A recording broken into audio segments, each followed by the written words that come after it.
ওম নমঃ শিবায়। আজকের মহাবাক্যের তারিখ 5ই মে 1967, দ্বিতীয় পর্ব। দেবতারা পারস বুদ্ধির ছিল। বিষ্ণুকে পারসনাথও বলা হয়। তাঁর অনেক ভালো মন্দির বানানো হয়েছে। এ কারো জানা নেই যে পারসনাথ কে। 4টে দরজা দিয়ে দিয়েছে। ব্রহ্মা, বিষ্ণু, শঙ্কর আর কৃষ্ণ দিয়ে দিয়েছে। এক এক দরজা থেকে দর্শন করে কিছু না কিছু রাখতে হয়। বড় বড় লোকেরা দান পুণ্য বড় বড়ই করে। এক দরজা খোলে গিনি রাখে, আবার দ্বিতীয়র ওপরেও গিনি। 4 দরজাতে একই রকম রাখতে হয়। মনুষ্য 1,00,000, 2,00,000ও দান পুণ্য করে। পারসনাথের মেলা অনেক বসে শীতকালে। তোমরা বাচ্চারা এখন নম্বর অনুযায়ী পুরুষার্থ অনুসারে জানো যে পারসনাথ কাকে বলা হয়, কে বানায়। পারসনাথ হলই বিষ্ণুর চিত্র।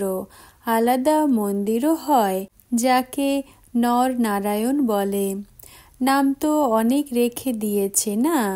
সবার নিজের নিজের বুদ্ধি রয়েছে। তো এখন বাবা বোঝান যে তোমরা সবাই হলে ভাই ভাই। তো বাবার থেকে বর্ষা নেওয়ার অধিকারী তোমরা। বাবা হলেনই স্বর্গের স্থাপনাকারী। নিশ্চয় আমাদের স্বর্গেই বর্ষা চাই। বাবাকে তো এখানে অবশ্যই আসতে হয় বর্ষা দেওয়ার জন্য। বাবা আসেনি ব্রহ্মার তনে। তিনি বলেনও, আমি অনেক জন্মের অন্তে প্রবেশ করি। এরই হিসাব রয়েছে। প্রথম নম্বরে হলো কৃষ্ণ, সে হলো কুমার, এই জন্যই তার মহিমা বেশি রয়েছে। ওই লক্ষ্মী নারায়ণ আবার অধর কুমার হয়ে যায়। বাচ্চাদের মহিমা বেশি হয়। তো অনেক জন্মের অন্তেও প্রথমে তাকেই রাখা হবে। এও পাথর বুদ্ধি, কিছু জানে না। 84 লক্ষ জন্ম বলে দেয়। তাহলে হিসাব নিকাশ কি করে হবে? বাবাই এসে বলেন যে ফার্স্ট সেই হলো লাস্ট। তোমরাই ফার্স্টে ছিলে, তোমরাই আবার লাস্টে শূদ্র হয়েছ। এখন আবার তোমাদের ব্রাহ্মণ বানাই। বাবা তোমাদের বর্ষা দিয়ে থাকেন, পতিত থেকে পাবন বানান। প্রজাপিতা ব্রহ্মা তো মনুষ্য হয়ে যায়, তাই না? শিবকে মনুষ্য বলা হবে না। প্রজাপিতা ব্রহ্মা কোথা থেকে আসে? বলে অনেক জন্মের অন্তে এর শরীরকে নিজের রথ বানায়। অ্যাডাপ্ট করে না, স্ত্রীকেও অ্যাডাপ্ট করে। তখন পিতার ঘরের নাম বদলে শ্বশুর ঘরের নাম রেখে দেয়। বাবাও এনার মধ্যে প্রবেশ করেছেন, তো এর নামও বদলে দিয়েছেন। এনাকে অ্যাডাপ্ট করে যেন গৃহিণী বানিয়েছেন। বাবা বলেন, আমি এর দ্বারা তোমাদের নিজের করে নেই। একে মাতাও বলা যায়, আবার পিতাও। শিব বাবাকে তো মাতা বলা হবে না, তিনি তো হলেন নিরাকার ফাদার। আমরা তো তাঁর বাচ্চা। তাকে মাতা পিতা দুই বলা হয়। এনার মধ্যে প্রবেশ করে অ্যাডাপ্ট করি, এই জন্য এ মাতাও হয়ে যায়। এই কথা কেউ বুঝতে পারে না, না কারো খেয়ালেও আসে। একদমই বুদ্ধিহীন, জ্ঞানহীন হয়ে গেছে। বাবা বলেন, শাস্ত্র হলোই ভক্তি মার্গ, নিচে নামার মার্গ। অন্ধশ্রদ্ধার ভক্তি তো হলোই দুর্গতি মার্গ। অন্ধশ্রদ্ধার ভক্তির থেকেই দুর্গতি হয়, পাথর বুদ্ধি হয়ে যায়। বাবা পারস বুদ্ধি বানান, রাবণ আবার পাথর বুদ্ধি বানান। একদম যেন বাদুর বুদ্ধি। কারোই এ জানা নেই যে রচয়িতা কে, রচনা কি করে হয়। এই জন্যই রামায়ণেও বাদুর নাম রেখেছে। বাবা বাদুর সেনা নিয়েছেন। একের তো কথাই হতে পারে না। বাবা বলেন, তোমরা সব হলে সীতারা। আমি তোমাদের এই ভক্তি মার্গ থেকে ছাড়াতে এসেছি। তোমরা সবাই হলে রাবণ রাজ্যে, রাবণকে জ্বালায়ও, কিন্তু সে কে, কবের থেকে এর রাজ্য শুরু হয় তা কেউ জানে না। রাবণকে গাধার মস্তক দিয়ে দিয়েছে, কিছুই বুঝতে পারে না। বাবা বলেন, মনুষ্য রাবণ রাজ্যে গাধার থেকেও খারাপ হয়ে যায়, একে অপরকে গালি দিতে থাকে। গাধার উদাহরণও দেয়। গাধাকে সমস্ত শৃঙ্গার করে দাঁড় করাও, আবার সব কাপড় চোপড় মাটিতে খারাপ করে দেবে। বাবাও বলেন, আমিও এসেছি শৃঙ্গার করতে, কিন্তু আবার মায়ার বশে হয়ে সমস্ত খারাপ করে নেয়, গর্তে পড়ে যায়। তোমরা বলো যে পাবন বানাও, তো এখন পতিতপনা ছাড়ো না, আমাকে স্মরণ করতে থাকো। বলে, বাবা আজ হার খেয়ে নিয়েছি, তার মানে গাধার থেকে গাধা হয়ে গেছে। 8-10 বছরও পবিত্র থাকে, আবারও কারো সঙ্গে এসে সমস্ত শৃঙ্গার বিগড়ে দেয়। 10 বছরের উপার্জন সমস্ত নষ্ট করে নেয়, পাথর বুদ্ধি হয়ে যায়। আবার পারস বুদ্ধি হবার জন্য পুরুষার্থ করতে হয়। এতে ক্ষমার তো কোনো কথাই নেই, যোগ লাগাও, এরপর আবারও উপরে ওঠা মুশকিল হয়ে যায়। পরিশ্রম রয়েছে, ভগবান পড়ান, অনেকের তা স্মরণ থাকে না। আমি হলাম স্টুডেন্ট, তিনি হলেন টিচার, আমি হলাম বাচ্চা, তিনি হলেন বাবা, তো তাঁরই মতে চলা উচিত।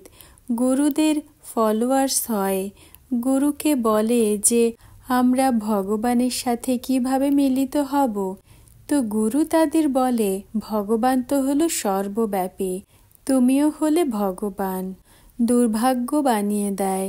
পাথর বুদ্ধিকে যতই বোঝাও কখনোই বোঝে না।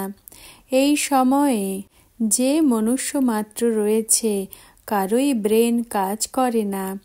এই সময়ের মনুষ্যর ব্রেন থেকে বাদরের ব্রেন অনেক তীক্ষ্ণ হয়, এই জন্যই বাদরের গ্ল্যান্ডস বের করে মানুষের মধ্যে দেয়। এখন তোমরা বাচ্চারা জানো আমরা এখন পারস বুদ্ধি হবার জন্য এসেছি, তো শ্রীমতে চলতে হয় না। বাবা এর দ্বারা তোমাদের জ্ঞান দিয়ে থাকেন।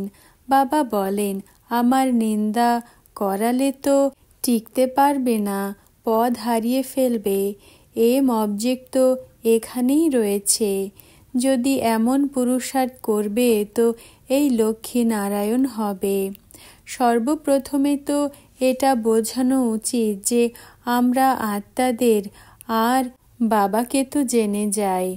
বাবা তোমাদের এখানে পাঠিয়েছেন পার্ট প্লে করার জন্য, এরপর তোমরা তাকে কেন ভুলে যাও? আহ্বান করো না, তুমি মাতা পিতা, তুমিও বলতে। এখন নিরাকারকে মাতা পিতা বলা হয়, তিনি তো হলেন নিরাকারী, তিনি তো হলেন বাবা, মা নয়।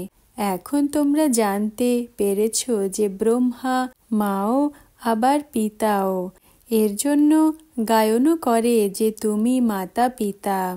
তিনি এসে অ্যাডাপ্ট করেন। লেখাও রয়েছে ব্রহ্মা দ্বারা স্থাপনা, তো নিশ্চয়ই ব্রাহ্মণদেরই স্থাপনা হবে। এই কথা হলো নতুন, কেউ বুঝতে পারে না। এই সময় সব হলো পাথর বুদ্ধির, সত্যযুগে হয় পারস বুদ্ধি। তো সর্বপ্রথমে বাবার পুরো পরিচয় দিতে হবে, যে বুঝতে পারে যে আমরা ওই বাবার বাচ্চা। বাবা এই ব্রহ্মার দ্বারা রচনা রচিত করেন, এই সব হলো বাচ্চা। সঙ্গম যুগে বাবা রচনা করেন, সত্যযুগে থোড়াই ব্রহ্মার বাচ্চা হবে। যে কেউ আসে তো প্রথমে প্রশ্ন করা উচিত যে কোথায় এসেছো, আমরা কার সন্তান, কে ব্রহ্মাকে রচনা করেছে আর কিভাবে। সর্বপ্রথমে আলফকে বোঝো, তখনই আগে যাওয়া উচিত। আচ্ছা, মিষ্টি মিষ্টি হারানিধি 5000 বছর পরে মিলিত হওয়া সার্ভিসেবল আজ্ঞাকারী আদেশ পালনকারী শ্রীমতে চলে শপথ সদা বাবাকে স্মরণ করা রত্নদেরকে বাপ দাদার স্মরণ স্নেহ আর বাচ্চাদের গুড মর্নিং। আজকের বরদান, মহান আত্মা ভব। ব্যাখ্যা: আমি হলাম এক মহান আত্মা। এই আত্মিক নেশাতে কি থাকো? মধুবনকে মহান ভূমি বলা হয়, তো মহান ভূমিতে নিবাস যারা করে অবশ্যই মহান আত্মাই হবে না? মহান আত্মা তাকে বলা হবে যার প্রত্যেকটি সংকল্প আর কর্ম হলো মহান। একটাও সংকল্প বা কর্ম সাধারণ বা নিরর্থক যেন না হয়। তার প্রত্যেক কদম, প্রত্যেক নজর অর্থ সহিত হবে। তো এমন অর্থস্বরূপ মহান আত্মা হয়েছ। ওম নমঃ শিবায়।